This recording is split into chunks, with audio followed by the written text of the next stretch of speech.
Hello, everyone, and welcome to another episode of A Doctor's Journey podcast, navigating life and medicine with coaching and healthcare innovation. And I'm your host, Miguel Villagra, hospitalist, telemedicine physician, real estate investor, and I'm also a certified physician life coach and a positive intelligence coach, and have a coaching program at ADoctorsJourney.com. Today, we're going to continue talking about career change and career transition. And on my prior episode, we touched base on why this topic is so important and why it truly matters for you to spend some time on building and learning frameworks and roadmaps that they can help you to expedite the process and make the change smoother. We touched base on how many ways and why we might entertain a change, which is part of life, but how we can make it in a more efficient and successful way. So let's dive in. There is a true strong concept that I want to start by saying that success is something that you are the ones only to define. Nobody else will. That's why when somebody said, I want to be a successful entrepreneur, real estate investor, etc. What do you mean by that? What truly means to you be successful in your career, in your life, as a father, as a husband or wife, and so on. The second component is that know your why, know your purpose. We live in existential vacuum where we don't even know why we're here. We don't even know what we're doing. We are in so much automatic pilot with our life, our social media, or devices, or electronic devices and so on, that sometimes we don't even reflect on what truly matters to us. The second thing, and we briefly discussed that in the prior episode, is how to define and determine what I call your life and career portfolio. What are your strengths and what are your weaknesses? I was mentioning how important it is to double down on your strengths, but also filling your knowledge gap. There are multiple ways out there where you can fill any knowledge gap. So many courses, so many communities where you can be exposed to people that have done what you're seeking. The more you practice, the better you will get at. When you combine these two factors, the why, the purpose, with the talent, your career and life portfolio, that's the ultimate recipe to get you to where you want to be. Remember, you are the ones to define that, and nobody else will for you. Let me rephrase that. Somebody will do it for you if you are not very intentional on you trying to define it. Therefore, you cannot go where you don't know. A lot of people don't know what they don't know, and that's the part where you need to spend some time reflecting on what truly matters to you. Believe me, change is possible. Grow is necessary. Ultimately, you can get to a point where you can do anything you want in life, with the right intention, with the right purpose, but more important, with the right frameworks and tools. Going back to meaningful, we all want something. We want to leave something behind when we're no longer around. But we also love pleasure. Our brain likes the dopamine rush. So this is a true necessity, and you need to keep your body in check. There's nothing wrong with that. It just depends on how you can blend both the things that bring you pleasure with the things that give you purpose. I've been lately very obsessed with the concept of flow. How you can get to the energy levels where things flow so smoothly that you believe it's like when you are in the Matrix, you are able to read the code of the life and the world, and even the way you connect with others. So we're going to talk a little bit about flow because I think it's a very interesting topic that we all can learn from. Let's start with saying that flow is in nature, and any animal with intuition knows about this. Everything flow in a specific rhythm. Things change. That's the concept of impermanence, but everything is flowing at that regular rhythm. We're one of the animals species that will resist to understand this concept because, one, we like the fallacy of predictability. We think we predict, or we can predict everything as we know in life, and those that has setbacks on their career or even personal life, we know that's just a fallacy.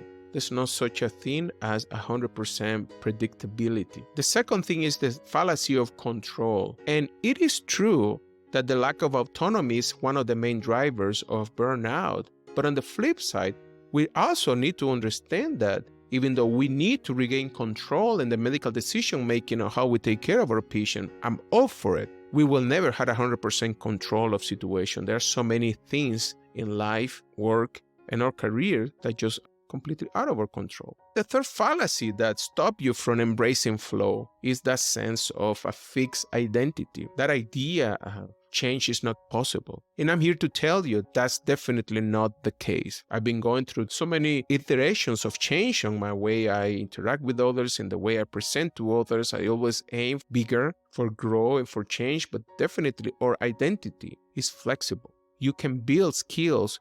You can build a new persona. You can become the person that you want to be. It's just a matter of knowing what that is. Few suggestions for those that are interested in entertaining flow. Number one, have a curious approach on things that are around you. Look at with a sense of curiosity. Challenge, reflect on the challenge you have in life or at work. We always talk about the half empty, half full glass. The reality is that life is 50-50, 50% positive, 50% negative. And it's just a matter of how you can cope with the challenges of your life. What happened? A lot of people get to a point of what I call buffering in coaching, right? We just want to be feeling great all the time, which is not possible. We try to seek that through external stimuli, alcohol, any other drug, even work. People really, I know, and I have a lot of clients that are what we call workaholic. The final is that you need to get to a point of self-awareness. I think that the true change in life comes for better understanding about how you think, how you feel, and how you react to your external circumstance. Now,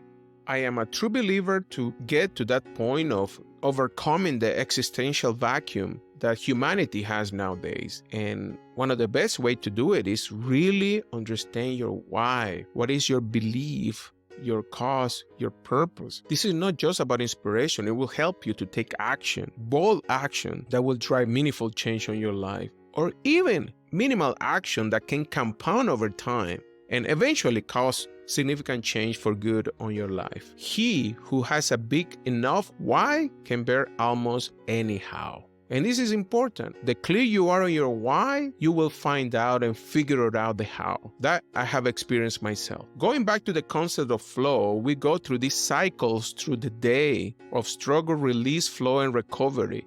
Be mindful of these 4 stages, because when you are facing with a situation, sometimes you need to build attachment and let it go. Or sometimes you just need to get a stay on flow and get over it. Sometimes that might be eat the frog early morning, the toughest things that you want to do with your life. Remember, there has to be a time for wind down. Be mindful of it. A few things that I have changed a lot, the way even I practice hospital medicine and telemedicine, has been that working more hours does not necessarily lead to increased productivity. This is something why there are physicians out there helping other physicians to be more efficient and effective, and I'm all for efficiency, believe me. Limiting work hours through work compression, make priorities, and even elimination can unlock exponential productivity gains. That's the part where sometimes we lack of leadership support to allow us to be more efficient on your work environment. I'm so grateful to be able also to do work from home, either clinical work through telemedicine or business works for my real estate and my coaching gig. I have more control over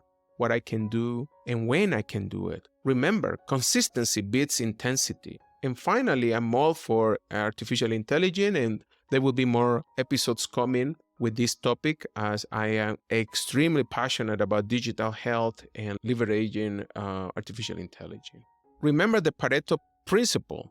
For career transition, 80% of what you achieve in your career will come from just 20% of the effort you put in. Therefore, it's so important to determine what that 20% is. The second component of the Pareto principle into career transition is identify and focus on the 20% of activities that will make the most significant impact on your career transition. Maybe that might be networking with key leaders, obtaining strategic certifications, or investing in a mentorship program and coaching. Like I'm a true believer of coaching. I have coaches and I'm coach others. Focus on the vital few, but not the trivial many. 80% of job opportunities will come from just 20% of your network connection.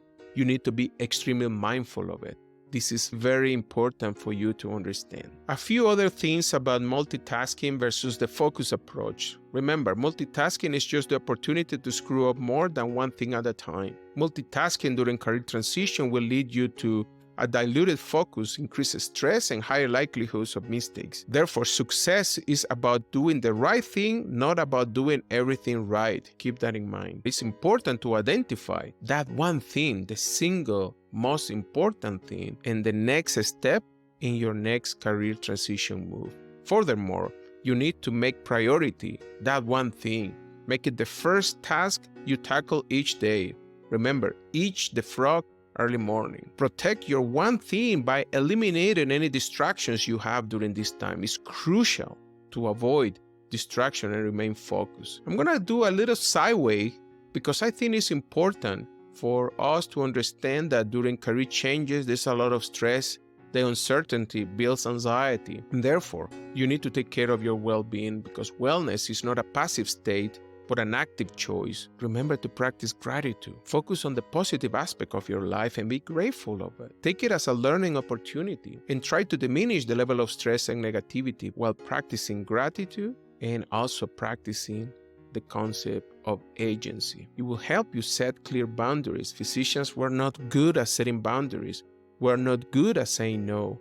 And that's a tool, believe me, it took me a while to understand it. But now, I'm not only not afraid, I'm very proud of saying no to a lot of projects that nowadays I'm exposed through others. I'm very selective where I spend and who I spend my time with. I encourage you to do the same. Remember to monitor your energy levels. And I am all for understanding your physiology. I'm all for activity trackers, like I'm currently using the Whoop monitor, and that helps me keep the track of my heart rate variability, my sleep patterns, and sleep stages. I'm all for understanding how external factors influence my physiology, but also you need to pay attention to your psychology too, your emotional, and the way you cope with the things around you, and also your spirituality. For those who believe in God or you believe on a higher being, whatever that is, be mindful of it and understanding the complexity of life. When you combine what is meaningful to you with the proper habits or routines, or as I call ritual, that's when true transformation happens. I need to mention there's so much out there about how coaching can help you on your journey. This is one of the latest data. This was published in October 2023. This one of my fellow coaches from the Life Coach Schools, which I'm very excited to share. And they show how coaching program among a span of 4 months improve all scales of burnout, moral injury, imposter syndrome. Improve self-compassion and flourishing compared to the control group. There is evidence that coaching works. If you have an interest in knowing more, please reach out. Aim higher. That's my last message to you. Try to aim higher. Discover your purpose in life. Focus on small improvements every day. Stack your work in blocks to build and improve efficiency. Approach a task with a beginner's mindset, with curiosity. Positive affirmation. I practice a lot of incantation in my life. I love meditation, I love journaling, but more important, take your time to celebrate wins, even if that's a macro wins, the smile of your daughter, the kiss of your wife, even a tiny smile of your coworker or your patient. Sometimes we take things for granted and we don't spend at least time to reflect on how amazing it is to be alive, how grateful we should be for being able to take another breath on our life. I like to embrace what is described as infinite games, a mindset shift from winning to grow, be open to change and continuous grow and focus on adapting. And remember to enjoy the journey. This is my last message to you. Doctors needs to come first. What's keeping you safe might be keeping you stuck. Remember to manage your time, body, brain, and money. Change what's comfortable for what is possible in your life. You have control over your own choices. Align your value, purpose, pleasure, and goals, and finally create systems and frameworks for a meaningful change in your life and your career. Remember, inaction breeds doubt and fear. Action breeds confidence and courage. So if you want to conquer fear, not sit at home or at work or start thinking about it, just go out and get busy. This was said by Dale Carnegie. Happy to serve you. You're truly, and thank you for watching or listening to another episode of A Doctor's Journey, navigating life and medicine with coaching and healthcare innovation. And I'm your dear friend, Miguel Villagra. I'm internal medicine physician, hospitalist, telemedicine physician. I'm an entrepreneur, and I have a coaching program at ADoctorsJourney.com. Thank you very much.